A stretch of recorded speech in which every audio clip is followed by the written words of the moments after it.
शुक्लांबरधरं विष्णुं शशिवर्णं चतुर्भुजं प्रसन्नवदनं ध्यायेत् सर्वविघ्नोपशान्तये।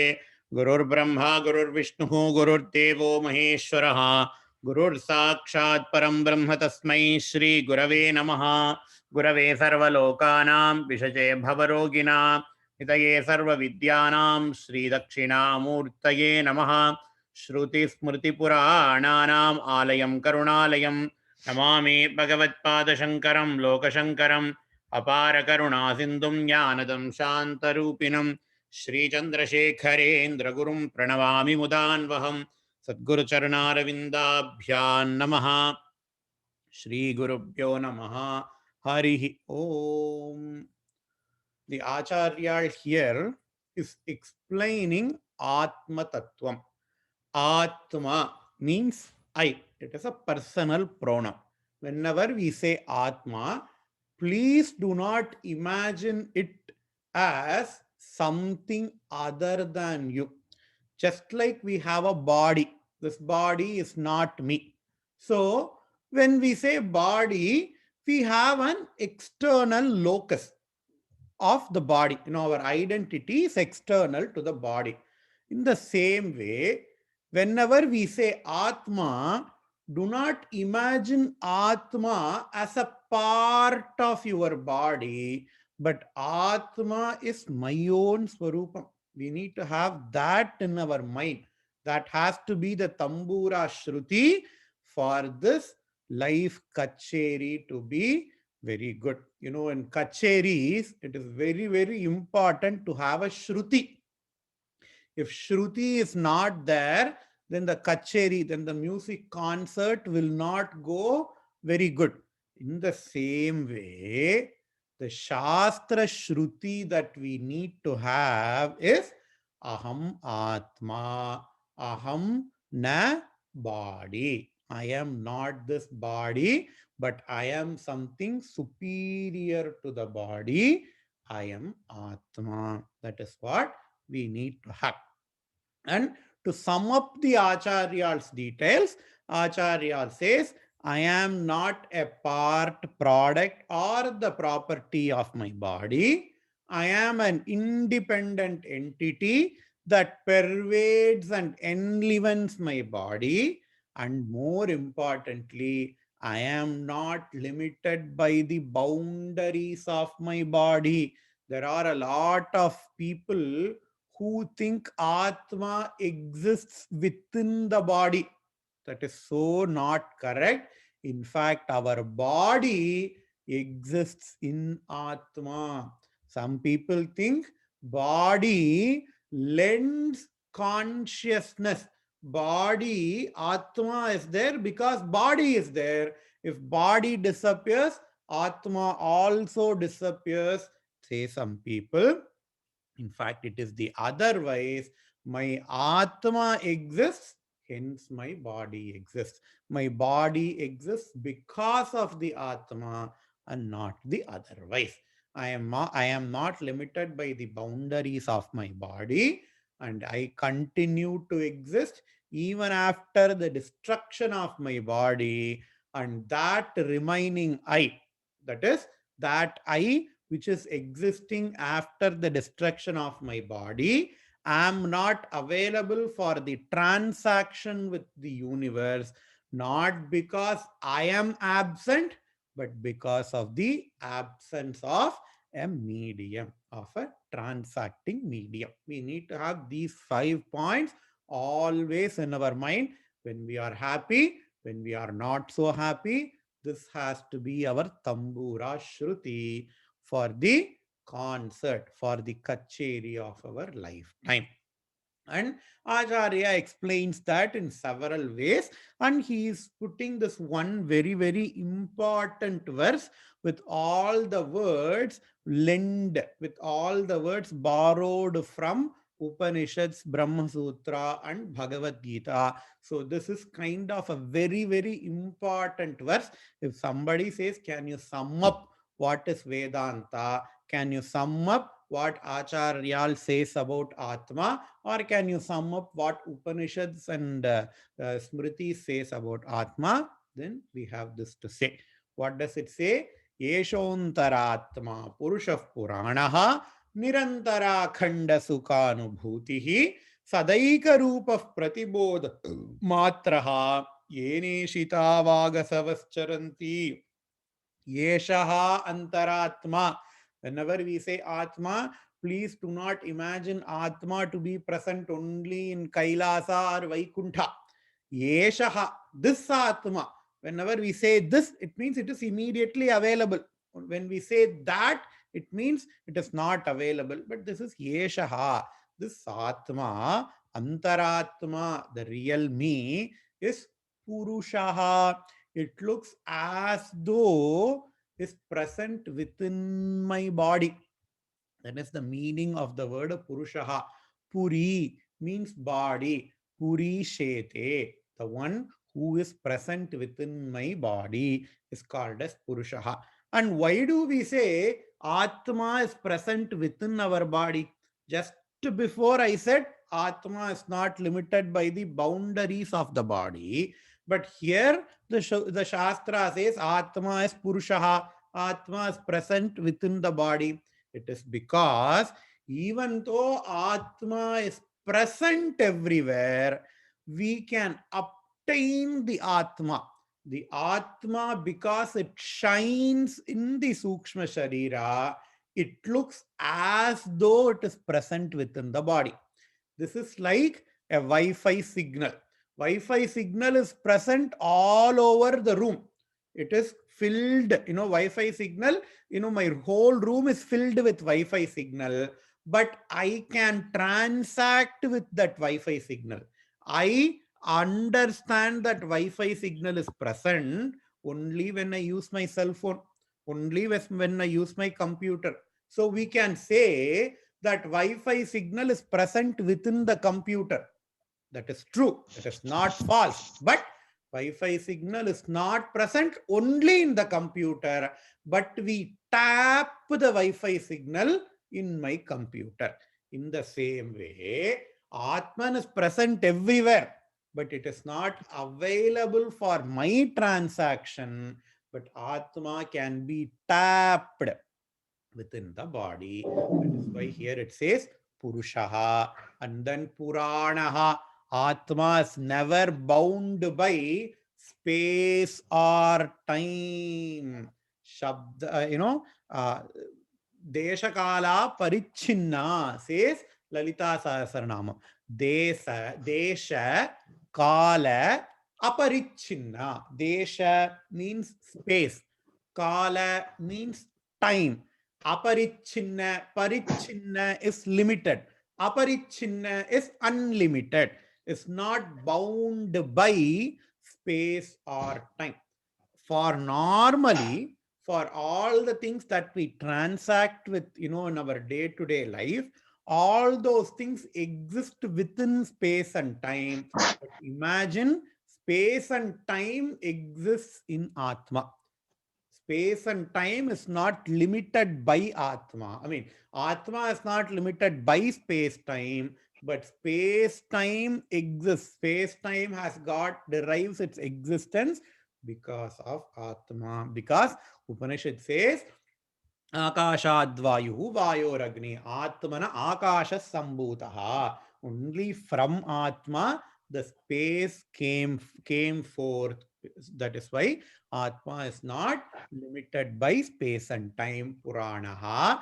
And then Nirandara Akhanda Sukhanubhutihi. Nirandara Akhanda Sukhanubhutihi. Sukhanubhutihi. Sukha means Ananda, happiness, bliss, whatever the name you can call, but I would prefer it to call, I don't want to translate it to happiness or bliss, etc. It is Sukha, Sukhanubhutihi. And that Sukhanubhutihi is Nirantaram and Akhandam. Nirantaram, it is not bound by time. Akhandam, it is not bound by space. No, how is that Atma Anubhuti? It is that experience that we get during our deep sleep state. In our deep sleep state, we are getting just a glimpse of Atmananda. but it is not the entire Atmananda. Nirandarakhanda Sukhanubhuti Sadaika Rupaha Sada Eka Rupaha. Atma is only one. Just like there is only one sun, and the reflection of which, through reflection of which we see different planets and moon, etc. There is only one Atma, and all our bodies are just a reflection of that Atma, Abhasa Chaitanya, Sadaika Rupaha. And when can we know about Atma? This is a very, very important thing. Pratibodha Matraha. Atma reveals itself in every experience. Pratibodha Viditam Madam, says Kathopanishad. Pratibodha Matraha. Somebody says, hey, have you ever experienced Atma? Have we ever seen Atma? How do you know Atma exists? How do you know TV exists? Because if somebody asks you a question, I can show you a TV. Hey, this is how you know TV exists.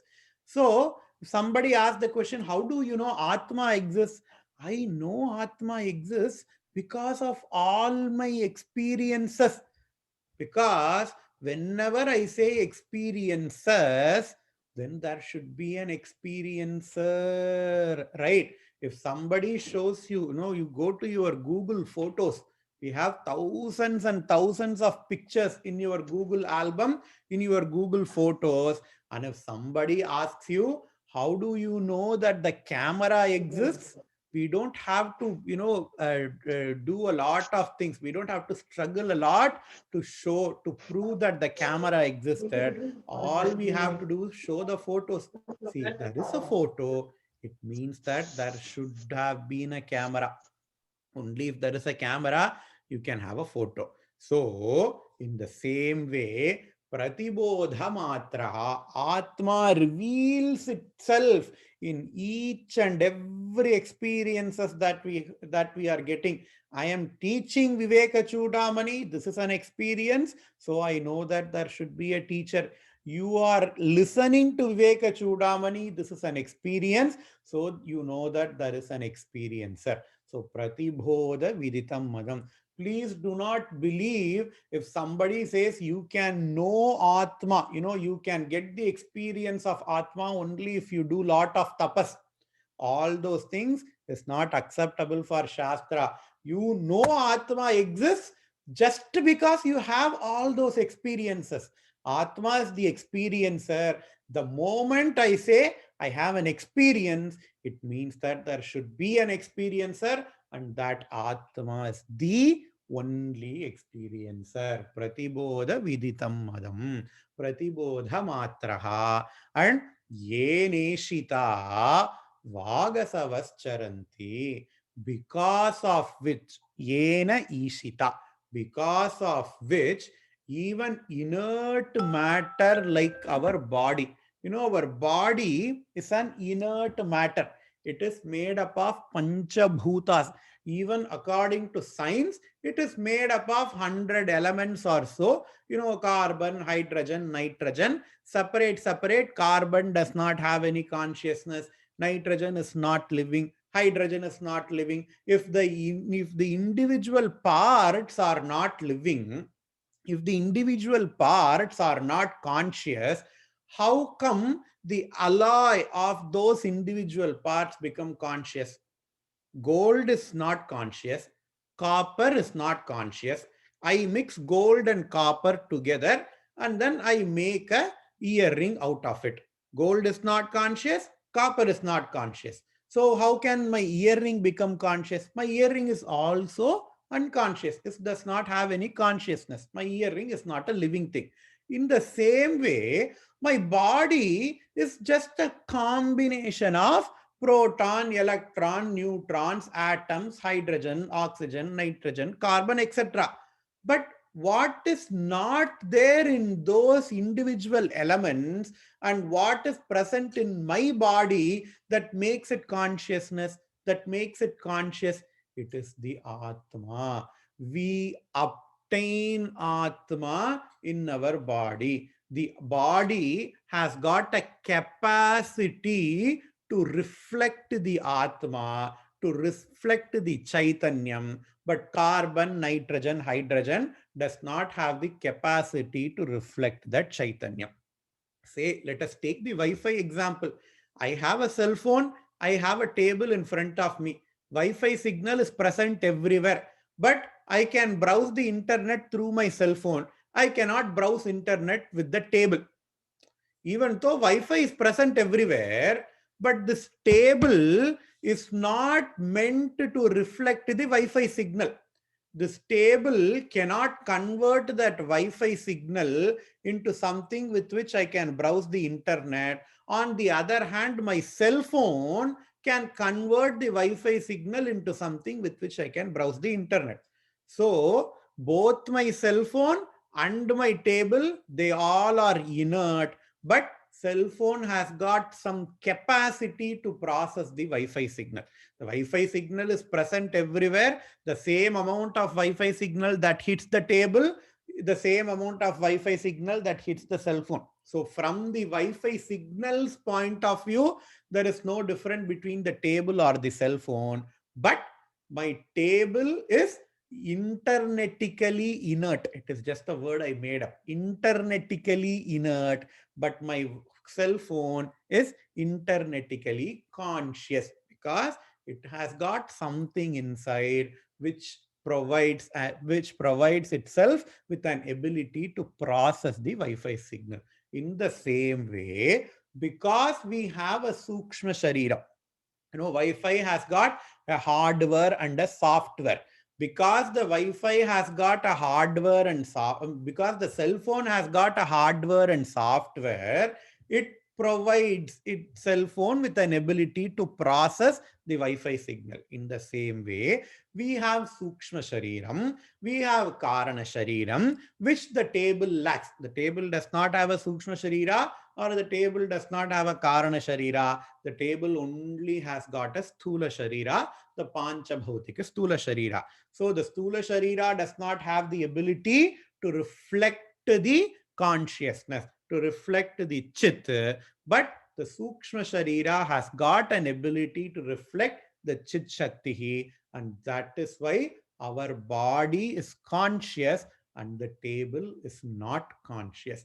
Yeneshita Vagasavas Charanti, because of which even the inert matter like the body gets enlivened, says Shastra. And then the author also provides, even more shlokas about Atma. Atraiva swatmani dhiguhayam avyakritakasha ushat prakashaha akasha uchchai ravi akasha uchchai ravivat prakashate swatejasa vishwamidam prakashayan. Because, so again, the Acharya is explaining the same point. That is, even though Atma is present everywhere, you can obtain the Atma for transaction only through your intellect. Dhi guhayam, dhi, intellect. Dhi guhayam, when we say intellect, you can say Sukshma Sharira. So Atma is present for transaction only in the Sukshma Sharira, but Atma is present everywhere. The best example is Wi-Fi signal. Another example you ask me, I can give you the wires. We have all the electrical circuits, we have all the wirings that happens in our house. Just because electricity is present all through the wires, you cannot tap the electricity from anywhere. There has to be a plug point through which only if you access the plug point, you can tap the electric potential. But if you touch the other parts of wire, even though it is 220 volts or 110 volts, you won't get even an iota of shock because all those things are insulated, but only the electric plug point, only the plug point has got a potential to tap the electricity. In the same way, even though Atma is present everywhere, Atma is sarvagataha, it is obtained in our dhi, dhi guhayam. In fact, both of these two names, Dhi Guhayam, has got a lot of implications in our day-to-day activity. All the stotrams that we chant, all the Swami names. What is the Gayatri mantra? Dhiyaha, Yaha, Naha, Prachodayat. Basically, the Gayatri mantra asks for, please kindle my dhi. Please kindle my intellect. Prachodayat means kindle. Intellect is dhi. Dhiyaha, yaha, naha prachodaya. Please kindle our intellect. Praise Gayatri mantra. And one form of explaining the Gayatri mantra for a non-Vedantic student is, because we think with our intellect, our thinking faculty, our rational faculty is important, and that is why the prayer says, Dhiyaha, yaha, naha prachodayat. Please kindle our intellect. But for a Vedantic student, even a Vedantic student, when he chants the Gayatri mantra, he does not want that. What he wants, please keep my intellect as clean as possible so that I can obtain my Atma Shakti as much as possible. Let's take the example of a mirror. A sunlight is there, a mirror is there, sunlights get reflected in the mirror. But if there is a problem with the mirror, if the mirror is covered with a dust, what happens? Even though sun is there, even though mirror is there, I cannot get the complete reflection of the sun from a dusted mirror, because the mirror is covered with the dust. If the mirror has got a dosha, sun cannot get reflected in the mirror properly. In the same way, if my intellect has got a dosha, if my intellect is covered with kama and krodha, because in Bhagavad Gita, Krishna says, ahankaram mano buddhihi. Kama, for kama and krodha, ahankaraha, indriyani manobuddhi. Sorry, indriyaha, manaha, buddhi. These three are the adhishtanam. These three are the substrates of kama and krodha, says Krishna in Bhagavad Gita. And by chanting Gayatri Mantram, we are asking Ishvara to remove kama krodha, all the doshas, all the dusts from the reflecting medium that is my intellect, so that I can enjoy Atmananda, I can enjoy my own self. That is the real meaning of Gayatri Mantra for a Vedantic student. Because you guys are all Vedantic student, I am telling this meaning. If you go and take a book, that book will not have this meaning. The meaning in a normal translation will be something else, because it is not for a serious Vedantic student. Dhi Guhayam, because Atman is obtained in the intellect, we need to have our intellect as much pure as possible. Let us come back to our cell phone example. Because Wi-Fi signal is obtained with our cell phone, we need to update our cell phone. We need to update the OS of our cell phone as much as possible. And also we need to make sure that the cell phone is not infected with the viruses. Virus can be, cell phone virus can be imagined as the dosha in the mirror. And dhiyaha yaha naha prachodayat. The prayer is like running an antivirus program in your computer. So whenever we say Gayatri Mantram, this is like running an antivirus program for our own self, for our own intellect, so that we can enjoy Atmanandam. We can enjoy our own self. So that is the explanation for the word dhi. And then guhayam. Guha literally means a cave. Guhai, even in Tamil, guhai means a cave. So our intellect is normally, in Shastric terms, our intellect is normally compared to that of a cave. And inside the cave, you have Atman. And that is why Muruhan, Skanda is called as Guha. Guha is a technical name for Atman that is obtained in the intellect. And that is why Subramanya Swami's one of the most favorite name of Subramanya is Guha, because he is the Atma Swarupa. Atraiva Swatmani Dhi Guhayam Avyakrita Akasha Ushat Prakashaha Akasha Uchair Avivat Prakashate Swatejasa Vishwamidam Prakashayan. And he also says Atman is indestructible. In fact, parts of this shloka is taken from Bhagavad Gita, is taken from Kathopanishad. Najayate, in Bhagavad Gita it says Najayate mriyate va kadachit nayam bhutva bhavita vana bhuyaha ajo nitya shashvato yam puranaha nahanyate hanyamane sharire, says Krishna in Bhagavad Gita. In fact, even Krishna shamelessly steals that shloka from an Upanishad. He just modifies here and there, and then Krishna says in Bhagavad Gita, the original shloka goes like Najayate mriyate va kutaschit. Something like that it goes, and that original shloka, the original source is from Kathopanishad. Krishna takes that shloka, modifies a little bit, presents in Bhagavad Gita, and here Acharya takes that shloka, he modifies even a little bit more and presents it here. It all means the way the concepts that are presented here, it is not Acharya's or Krishna's own memory, own imagination, but everything has got a firm, a firm establishment in Upanishads and Vedanta. Najayate no mriyate na vardhate nakshiyate no vikaroti nityaha विलीयमानेऽपि वपुष्यमुष्मिन् नलीयते कुम्भैवाम्बरं स्वयं, says the shloka. न जायते. Jayate, ja means to be born.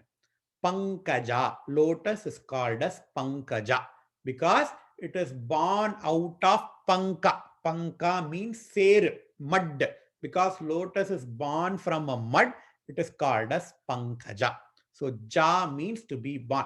That is why immediately after a childbirth, a karma called as Jata Karma has to be performed. Jata born. Jata Karma means those actions that is performed immediately after birth. Jatakadi, people say.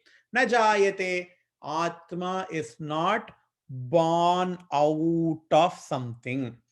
Why do we say Atma is not born? Because when we say Atma is born, the moment we say born, it means two things. It means I am born at so and so time. I am born at such and such time.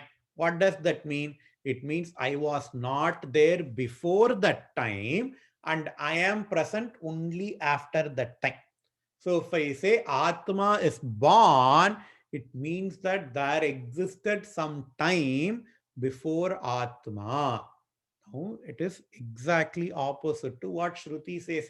Shruti says, Veda says, both time and space, they are born out of Atma. Then how can we say Atma is born at a certain time?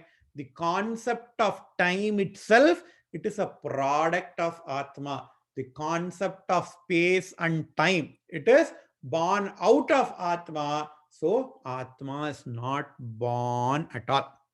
This concept, this concept is little bit vague to understand, but if somebody knows about Big Bang, this concept is very easy to understand. Lot of scientific research, in fact, helps Vedanta to understand even the most tough concepts.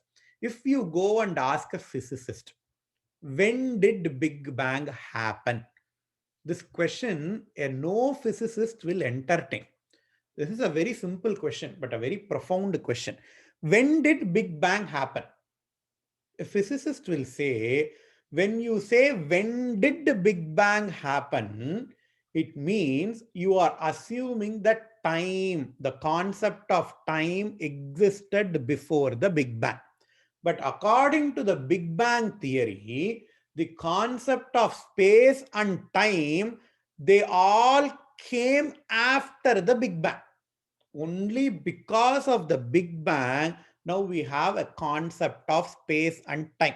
If you don't have the Big Bang, then there would be no space, there would be no time. I know it is a very abstract concept. We will be seeing this later, but these are all something very profound questions that we can think about when sleeping in night.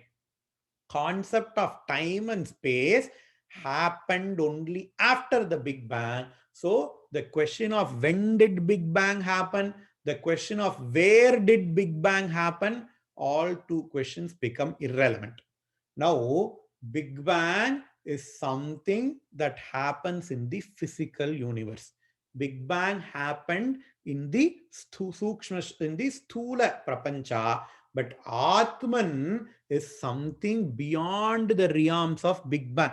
So even space and time came only after Big Bang. Then how come Atman can be constrained by space and time? Mrityu, Jayate, birth, death.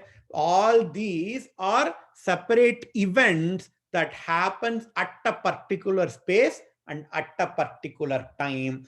But Atman is that entity which transcends both space and time. That is why here Acharya says, na jayate, no mriyate, na vardhate, na kshiyate. Jayate, it is not born. No mriyate. Mriyate means the Atman cannot be destroyed. No vardhate. Atman can Atma grow. Our bodies grow. 1 year old baby has got one size, and then 10-year-old person will be, he will grow. From 1 year to 10 years, there will be growth. From 10 years to 30 years, there will be a lot of growth. From 50 years to 60 years, there won't be growth, but there is destruction. From 60 to 80, there won't be a lot of growth, but there is going to be a lot of destruction of bodily functions, etc. So, vardhate means growth, kshiyate means destruction. So, Atma does not have birth, it does not have death, it is not growing, and neither it is degrading, because all those four things happens in the space time. All those things are a point in the timeline, but Atman is something that transcends the timeline. Najayate, nomriyate, na vardhate, na vikaroti nityaha. Atman is always nityaha. It is ever present. Viliyamanepi vapushyamushmin naliyate kumbha ivambaram swayam. Okay, what happens then? If I die, if somebody dies, what happens? The body gets destroyed, but Atman always exists. So here, Atman is compared to the space. Imagine you have a mud pot. You have a mud pot that is closed. Our body is like that mud pot, and that space inside the pot is like Atman. When we call it a pot, we normally include the space inside the pot as well. That is why if it is empty, we say the pot is empty. If we fill it with water, we say the pot does not have any space inside, to accommodate any more fluid. Imagine the pot is broken. What happens to the space inside the pot? The space existed before the pot. The space exists even when the pot is present. Even after the destruction of the pot, the space is going to be existing always. But all the mrjayate, mriyate, vardate, kshiyate, all those beginning, death, growth, destruction, they all are associated with the pot, not to the space inside the pot. In the same way, the Atman is like that space. Our body is like that pot.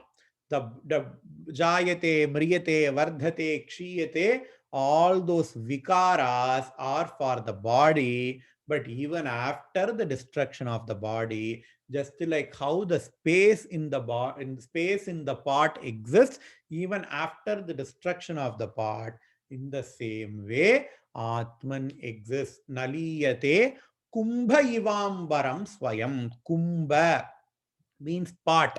Amba, kumbha, iva ambaram swayam. Just like the space within the pot is not disturbed by what happens to the pot. In the same way, the Atman is not.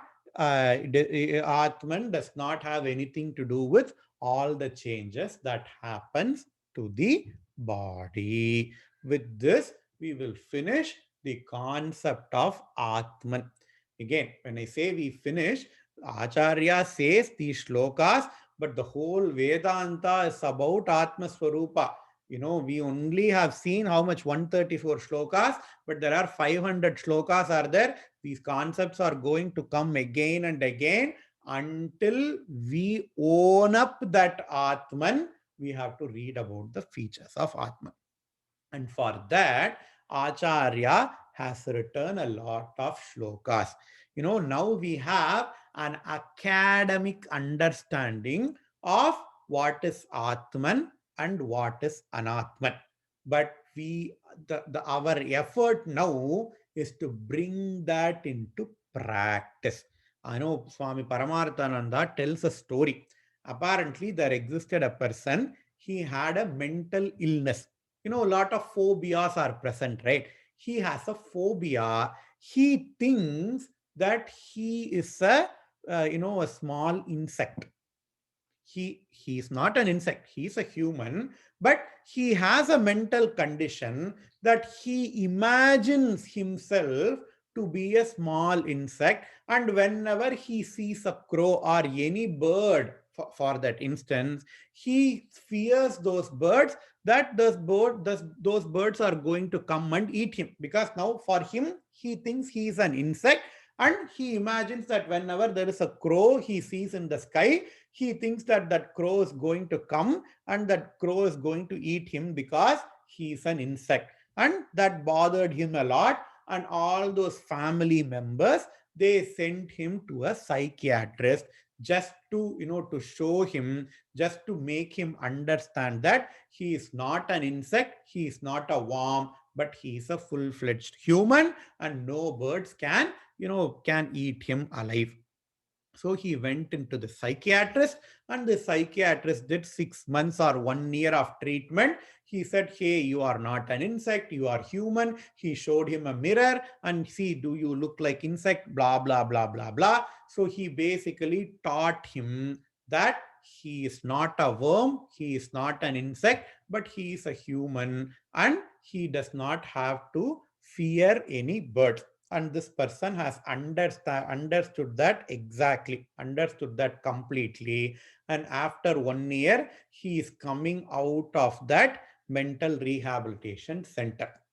You know what happened? He came out of the rehabilitation center. He saw an eagle up, flying above him.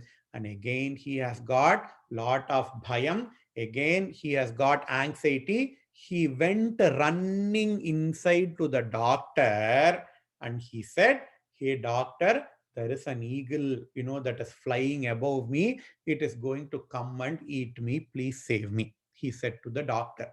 But the doctor said, "Hey, all this 1 year, I told you, you said you even understand that you are not a worm, you are not an insect, you are a human. Then why are you worrying? Then why are you, bothered for an eagle that's flying upstairs?" You know what that person said? He said, "Hey, doctor, you have convinced me that I am a human, that I am not a worm. But did you tell that to that eagle that's flying upstairs? Maybe that eagle is still thinking that I am a worm, that eagle is still thinking that I am an insect, and that eagle is coming to bite me," said this man. This is our nature. when we study Viveka Chudamani, when we study all the Vedanta, we have an academic understanding, we have a theoretical understanding that I am not my body, I am an Atma, I am something much more than my body. But when it comes to practice, that is where we lack.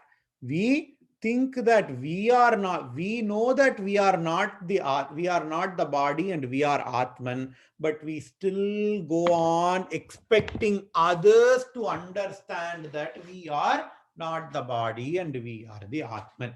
It all comes because we have not done enough Nitidhyasanam. Nitidhyasanam means constant contemplation of the Vedantic concepts. Even in normal psychology, they say, there is nothing wrong in say, hey, you are the man, you are the man. So, doctors say when for a person who has got low self-esteem, they say, hey, go stand before the mirror and then say 10 times in the morning, you are the man, you can do it, you are the man, you can do it. What is the use of that? It gives some kind of courage to ourselves. Constant contemplation of the teaching will help whatever that we have learned theoretically, whatever that we have learned academically, it helps to put all those things into practice. And a person cannot always say the entire Viveka Chudamani in his mind, right? That is what constant contemplation of the teaching. And because of that reason, Acharya, Shankaracharya, has done a lot of work which are very, very small. It puts all those Vedantic teaching in a nutshell and in a nice tune so that it is very, very easy for us to remember those, especially when we have a problem, and that helps us to get out of the problem. See, the whole aim of this Vedantic course, the whole aim of this Viveka Chudamani teaching is not to tell you what Viveka Chudamani is, but is to make you understand that we are not our body, we are something much more than the body. And whatever the problems that we think are real problems, all those problems are concerned only to my body, and it does not affect me, my own nature, even a small percentage. That is the goal of these sessions. And for that, we will see these shlokas. These are 6 shlokas. You might have heard these shlokas innumerable number of times. It is called as Nirvana Shatkam or Atma Shatkam. मनोबुद्ध्यहंकार चित्तानि नाहम न च श्रोत्र जिह्वे न च घ्राण नेत्रे न च व्योम भूमिर्न तेजो न वायुः चिदानंद रूप शिवोहम शिवोहम न च प्राण संज्ञो न वै पंचवायुः न वा सप्त धातुर्न वा पंचकोशः न वाक्पाणिपादौ न चोत्पस्थपायुः चिदानंद रूप शिवोहम शिवोहम न मे द्वेष रागौ न मे लोभ मोहौ मदो नैव मे नैव मात्सर्य भावः न धर्मो न चार्थो न कामो न मोक्षः चिदानंद रूप शिवोहम शिवोहम न पुण्यम न पापम न सौख्यम न दुःखम न मंत्रो न तीर्थं न वेदो न यज्ञाः अहं भोजनं नैव भोज्यं न भोक्ता चिदानंद रूप शिवोहम शिवोहम न मृत्युर्न शंका न मे जाति भेदः पिता नैव मे नैव माता न जन्म न बंधुर्न मित्रं गुरुर्नैव शिष्यः चिदानंद रूप शिवोहम शिवोहम अहम निर्विकल्पो निराकार रूपो विभुर्व्याप्य सर्वत्र सर्वेन्द्रियाणां सदेमे समत्वं न मुक्तिर्न बन्धः चिदानंद रूप शिवोहम शिवोहम. We will see the meanings for these shlokas in the next class. If we have observed the Viveka Chudamani class, we can all tell the meaning, because all those words we have already seen in Viveka Chudamani. Acharya has already explained. He is just putting all those concepts. He says, what am I not and then what I really am. Aham na body. I am not this body. I am not Stula Sharira. I am not Sukshma Sharira. I am not Karana Sharira. I am nothing. But who am I? I am Chidananda Rupaha Shivoham Shivoham. I am that Ananda Rupaha. I am that Chidrupaha. I am Shiva. When I say Shiva, please do not imagine, Paramashiva with all those snakes in his hand, with Shulapani, with poison in his throat. No, Shiva means here Atma. In Mandukya Upanishad, it says, Shantam Shivam Advaitam Chaturtham Manyante Sa Atma Sa Vigneya. So Shivam means Atma. We will see this briefly before going into what is the next topic in Viveka Chudamani. Hari Om.